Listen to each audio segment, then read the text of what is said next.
1. The Shanghai special was a missed opportunity for Marinette. Let me explain. Marinette is Wasian, a mix of French, Chinese, and Italian.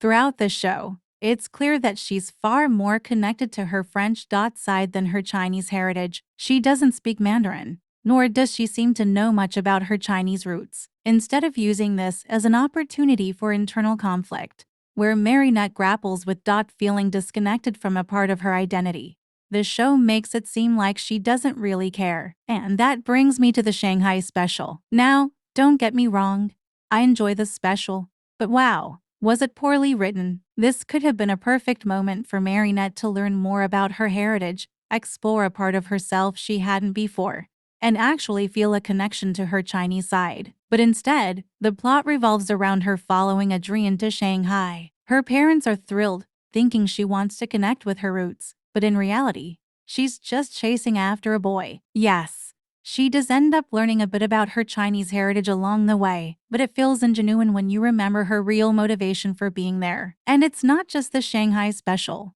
The show's handling of Marinette's ethnicity as a whole feels like it's more about marketability than storytelling. If you look at early concept art, Marinette was originally intended to be fully Chinese, with both parents being Chinese and features that reflected that: darker skin, dark eyes, and a different eye shape. But the final version of Marinette is a mixed girl with a white father, lighter skin, and bright blue eyes. Now, there's nothing inherently wrong with her being mixed or having features that lean more toward one side of her heritage. Many mixed-race individuals, especially Wasian people, experience this naturally. However, in this case, the shift in her design feels deliberate, as if they whitened her up to make the show more marketable. Unfortunately, we live in a world where white features are still seen as the standard of beauty, and Marinette's design reflects that bias. At first glance, many viewers, including myself, assumed she was fully white. It reinforces the idea that lighter features are more desirable and more profitable.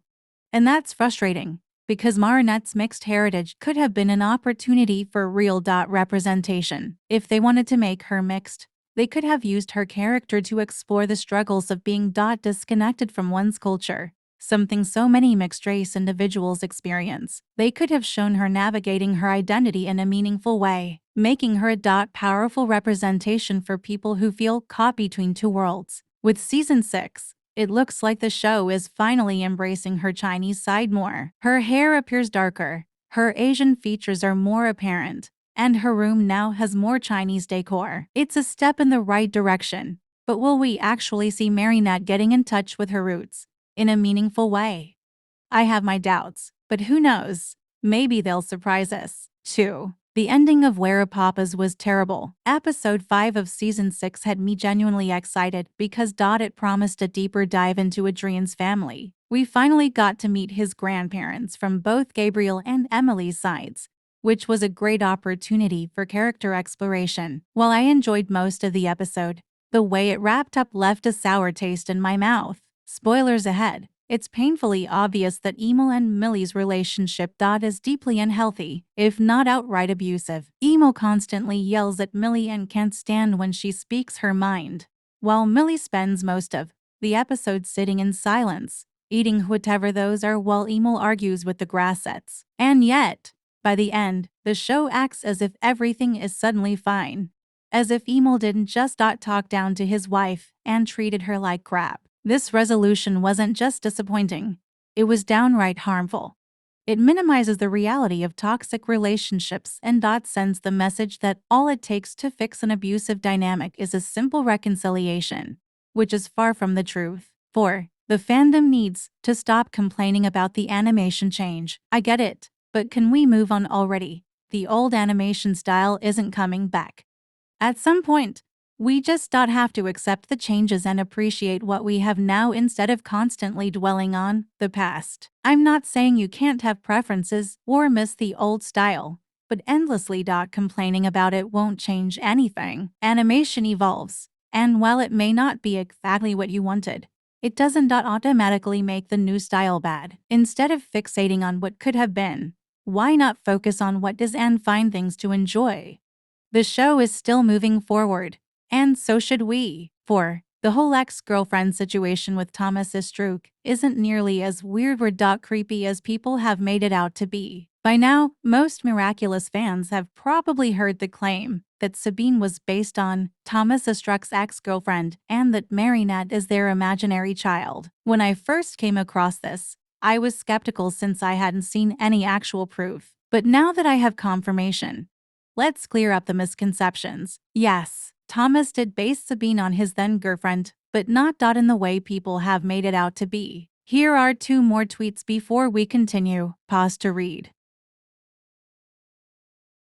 The key detail here is at the time, when he was developing these characters, he and his girlfriend were still together, and she even helped him create them. The idea that he made Sabine after their breakup was something that a lot of people misinterpreted and blown out of proportion. As for the imaginary child part, I get why it might sound odd when taken out of context, but looking at what he actually said, it seems more like a light-hearted remark rather than him literally viewing Marinette as his child. Writers often draw inspiration from their own lives, and basing characters on personal experiences is nothing new. So while his connection to the characters is personal, it's nowhere near as strange as some have made it seem. Now, don't get me wrong, Thomas has definitely made some questionable comments in the past. But this is just another case of the internet twisting a narrative to sound more dramatic than it actually is. 5. Miraculous just isn't good at handling sensitive topics. I usually appreciate when shows tackle serious issues,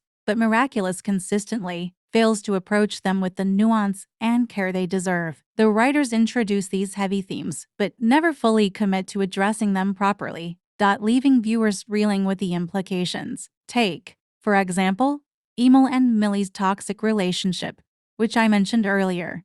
Then there's the rampant political corruption, the instances of racism, Chloe's neglectful parents, Felix's abusive father, and the deeply uncomfortable fact that Felix nearly saw Ladybug, etc. These are serious issues, yet the show glosses over them rather than handling them with the weight they require. If the writers were actually able to stick the landing on these topics, I wouldn't even be bringing this up.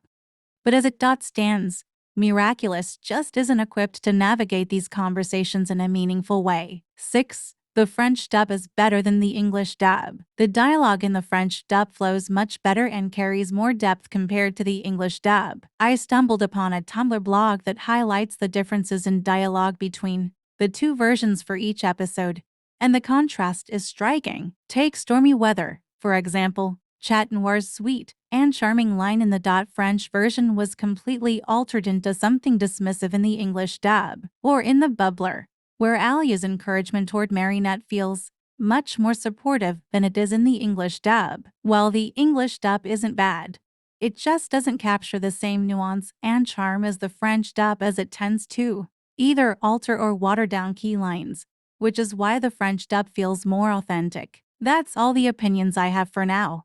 Feel free to share your thoughts in the comments.